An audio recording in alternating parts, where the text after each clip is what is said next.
धन्यवाद दिनेश जी। देखिए, मीनू जी ने अभी बहुत विस्तार से बात कर ली बीजेपी और आरएसएस में बढ़ती बेचैनी को लेकर के। लेकिन मुझे लगता है कि ये जो खदबदाहट है, ये जो घबराहट है, ये कोई अचानक नहीं हुई है। जो आ बैल मोए मार वाली एक कहावत हमारे यहाँ गांव में चलती है, तो वो कहावत इन लोगों ने चरितार्थ कर दी, हमारे सत्ता प्रतिष्ठान में बैठे हुए लोगों ने, कि जो जो दिख रहा है उसको छेड़ देते हैं और उसको परेशान कर देते हैं। पहले आप देखें, हमारे अल्पसंख्यकों को छेड़ा, फिर जैनियों को छेड़ दिया, फिर उधर दलितों को छेड़ दिया। तो बारी बारी से जो जो उन्हें दिखता है उसको छेड़ते हुए चले जा रहे हैं।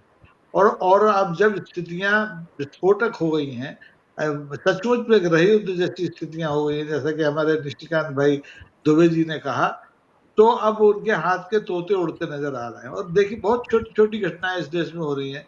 डीयू के प्रोफेसर है अपूर्वानंद साहब, उनको अमेरिका जाना था भाषण देने, रोक दिया, परमिशन नहीं दी। डरे हुए लोग हैं, नहीं तो भैया आपको वो जा रहे हैं भाषण देने से, उन्हें रोकने से क्या हासिल हो जाएगा, लेकिन डरे हुए लोग हैं। अब अपूर्वानंद को तो रोक दिया, राहुल गांधी को तो नहीं रोक सकते आप, वो लोकसभा में प्रतिपक्ष के भी नेता है, और बाकी एक इंटरनेशनल फिगर है, तो वो तो गए। जो अपूर्वानंद नहीं बोलते, अपूर्वानंद चूंकि सरकारी नौकरी में है, तो वो एक दायरे में बोलते, लेकिन राहुल गांधी तो बखिया उहेड़ना उन्होंने शुरू कर दी, और वो करते जाएंगे। तो ये घबराहट चौतरफा है। एक तरफ अल्पसंख्यक वो सड़क पे आ गए हैं, एक तरफ जैन सड़क पर आ गए हैं, एक तरफ किसान सड़क पर आ गए हैं, और अब दक्षिण के लोग भी सड़क पर आ गए हैं, स्वायत्तता की मांग कर रहे हैं। और दक्षिण में तो आप देखिए, केवल दक्षिण नहीं, इधर महाराष्ट्र में आ जाए तो यहाँ भाषा को लेकर के जो अभी नई शिक्षा नीति अपनाई है, उसको लेकर के आपस में ही उनमें सिर्फ रोगल होने लगा है। शिवसेना के तीन धड़े हैं आज और की तीनों खबर दे आपस दूं में। सर, आज की खबर दे दूं। फडणवीस का स्टेटमेंट आ गया है कि हम हिंदी को लादने की कोशिश बिल्कुल भी नहीं कर रहे हैं, और उनकी अपनी कमेटी ने कह दिया कि हिंदी स्टार्ट क्यों कर रहे हो पहली और पांचवी के बीच में, उसका मकसद क्या है। कहते हैं हिंदी के टीचर ज्यादा उपलब्ध थे, लेकिन मैं ऑप्शन देता हूं आपको, आप चाहो तो उसको ऑनलाइन भी पढ़ सकते हो, आप चाहो तो कोई और भाषा लेना चाहो, कन्नड़ा या तेलुगु तमिल, वो भी आप ले सकते हो। मैं हिंदी को आपके ऊपर इम्पोज नहीं कर रहा हूँ, ये चॉइस मैं आपके ऊपर छोड़ता हूँ। अगर 20 बच्चे आ जाएंगे तो मैं टीचर भी नियुक्त कर दूंगा। आज उसके अंदर धुलमुलनेस आनी शुरू हो गई है, और फडणवीस इस आई थिंक वो शायद थोड़े से पजल हो रहे हैं कि उनको पता लग रहा है कि भाषा विवाद तमिलनाडु से निकल के महाराष्ट्र में फर्मली आ चुका है। आज पिघल गए हैं वो, उनकी हालत खराब है फडणवीस की सर। जी सर। मैं यही कह रहा था कि ये छोटी छोटी घटनाएं जो चौतरफा आती जा रही हैं अलग अलग हिस्सों से देश के, इससे आरएसएस और बीजेपी दोनों में अंदर घबराहट है।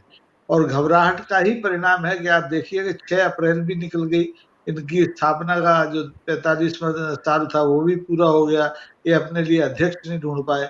और इनसे गलती क्या हो गई, इनके नेताओं ने कांग्रेस से मांग कर दी कि आपने कभी कोई अल्पसंख्यक अध्यक्ष बनाया क्या।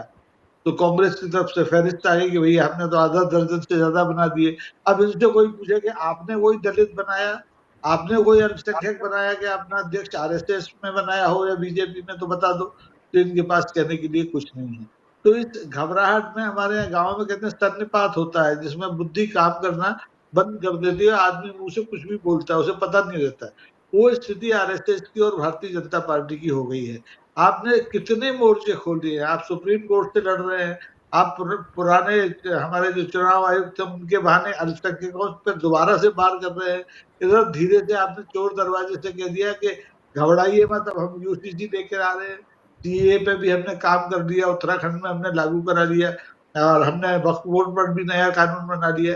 यानी कि ये पीछे हटने के लिए तैयार नहीं है, जबकि पांव के नीचे की जमीन लगातार खिसकती चली जा रही है, और इसका एहसास इन्हें अच्छी तरह से हो रहा है। और आप देखेंगे कि जैसे जैसे बिहार का चुनाव नजदीक आएगा, ये घबराहट और बढ़ेगी, और इस घबराहट में ये ऐसे ऐसे कदम उठाने वाले हैं जो देश का नुकसान तो करेंगे ही, लेकिन इनकी खुद की जमीन खोद देंगे, इनकी जड़ें खोद देंगे। और ये जितने स्वयंभू बन के अभी तक काम कर रहे हैं, 2047 तक सत्ता में रहने का सपना जिन्होंने देखा है, उनके हाथ से सारे तोते उड़ चुके होंगे। जैन समाज अमित शाह को चैन से नहीं सोने देगा, अल्पसंख्यक समाज तो चौतरफा सड़कों पर है। उस जो मैं बीच बीच में कहता था, प्रतिकार की शक्ति सरकार ने जनता की छीन ली है।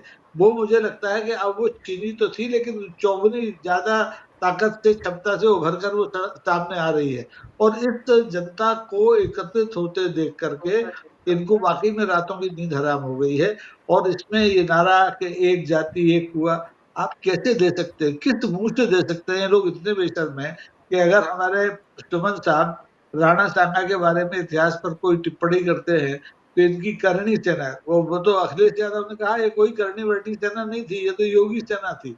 और योगी सेना, जब आप दलितों को राजपूतों से लड़ा रहे हैं, अल्पसंख्यकों को अल्पसंख्यकों से लड़ा रहे हैं, पसमानदा को एक तरफ खड़ा कर रहे हैं, बोहराओं की पीठ पे अलग अलग हाथ रख रहे हैं, तो ये जो बांटो और राज करोगी अंग्रेजों की नीति है, ये अब इनके काम नहीं आ रही है। वो जमाना गया, जमाना नया जमाना है। लोगों में राजनीतिक चेतना बड़ी तेजी से उभर रही है, चाहे वो अल्पसंख्यक हो, चाहे वो दलित हो, चाहे वो आदिवासी हो। सबने देख लिया कि 10 साल में उन्हें क्या मिला और उनसे क्या देने के लिए कहा गया था। तो ऐसी स्थिति में आप देखें कि जैसे जैसे आने वाले दिन इसी साल के बंगाल बिहार जैसे ये पार करेंगे, बिहार के बाद बंगाल आना है, बंगाल के बाद तो लगातार 4-5 राज्य हैं, तो ये एक देश एक चुनाव का सपना भी पूरा नहीं कर पाए, ये एक देश को हिंदू राष्ट्र भी नहीं बना पा रहे हैं। तो इस घबराहट में लगातार गलतियां करते जा रहे हैं, और ये गलतियां इनको कितनी भारी पड़ेगी इसकी कल्पना इन्हें भी नहीं है। आप देखेंगे जिस ढंग से महाराष्ट्र में तोड़फोड़ शुरू हुई है, अंदर ही अंदर सारी शिवसेनाएं एक होती दिखाई दे रही हैं, उसके सामने भारतीय जनता पार्टी घुटने टेक रही है। ये स्थिति बिहार में होने वाली है। बिहार में आप देखेंगे दलितों और अल्पसंख्यकों के मुद्दे पर जो लोग इनकी बैसाखी बने थे, जिन लोगों ने इनकी पालकी में कंधा लगाया था, वो सब एक एक करके भागने वाले हैं। तो ऐसी स्थिति में सपना टूटता दिखाई दे रहा है और दिन में तारे नजर आ रहे हैं। तो बेचारे घबराए हुए लोगों के प्रति मेरी सहानुभूति है। और इसके अलावा मैं कुछ कह नहीं सकता, क्योंकि सन्निपात में है लोग, सन्निपात में जो लोग काम करते हैं उनको माफ किया जाना चाहिए।